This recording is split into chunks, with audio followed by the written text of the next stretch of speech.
Well, a couple of things.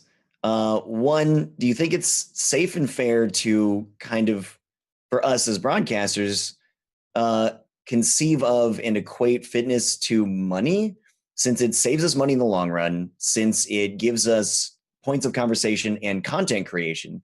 And then the follow up to that, based on the last part, is what content creation opportunities do you think exist for us? Because I think that can itself mitigate a lot of the problems we have starting down that road. If we can see, and I'm not sure that it's even fair and appropriate to conceive of it that way. That's why I wanted that to be the first part. But if we can see value in regard to the career, which we obviously find it really challenging to break away from, and that's like all we want to do all the time, is there a way to merge these? And do you think that that's a fair approach or problematic? Well, I think fitness and health is always a moving target. So we always have to be pursuing it to some extent. Otherwise, it'll start to disappear. It'll leave us. So we have to make sure it's maintained. And I think there's always interest in people's communities who share what journey they're on and are actively showing what they're working on, what their goals are, and there's already an industry built on it. The fitness industry loves before and after stories and photos Yeah. and seeing the results. But it's always important to remember that, a magazine cover, it was shot on one day. What happens to that person 2 weeks later, 2 months later, 2 years later? It still remains a moving target, even for these people that are immortalized on a picture. So you have to make sure that if you're going to make part of what, like, you're going to make your journey public, it's going to stay public, and people will remind you of it. Like your community will be like, "Hey, are you doing that?" Chat never forgets. No, they never forget. I mean, I think that it can be really valuable for streamers to share that journey with them and to stream some of it. I think the only place where they need to be a little bit careful is, if sharing knowledge and making sure that they're not leading anyone else to getting injured, or like if people want to learn more, that they're not disseminating information that might cause harm to others. If they So don't feign expertise, like actually leave that to the experts. Yes. So that's the only thing, I mean, that'd be the That's only probably thing. true with everything. That happens with mental health too. It can be really easy for us to want to give advice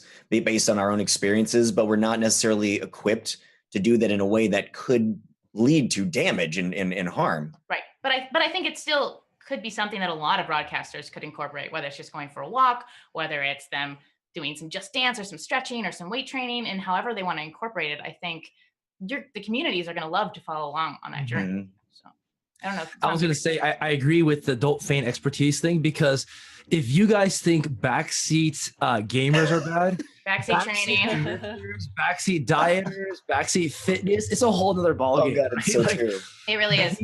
Like, it is so much worse to like try to talk about fitness and stuff. So like, if you frame it properly as I'm just a guy who's I want to work out and encourage other people to do the same. You're gonna combat less trolls. Although your chat will probably combat each other because everyone thinks they have the one true diet, the one diet to rule them all. Yes.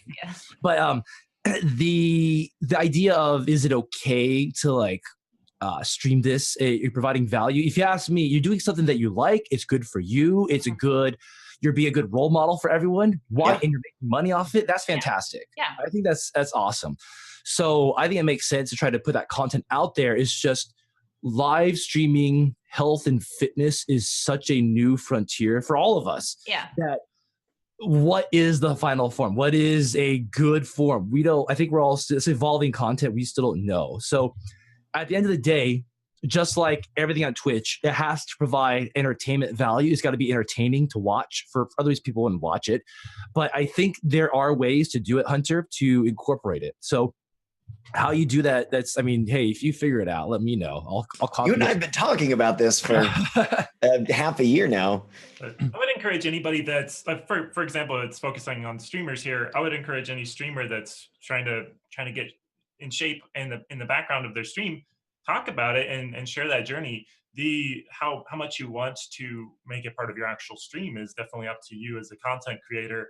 But it's like Tom said, you're a role model. You're showing that this is important to people, and streamers are people like everybody else. It's if the community sees these changes, it's going to inspire others. There's going to be conversations about it, Yeah. and that's a very positive thing. It's always good to share what's going on in your life with your community.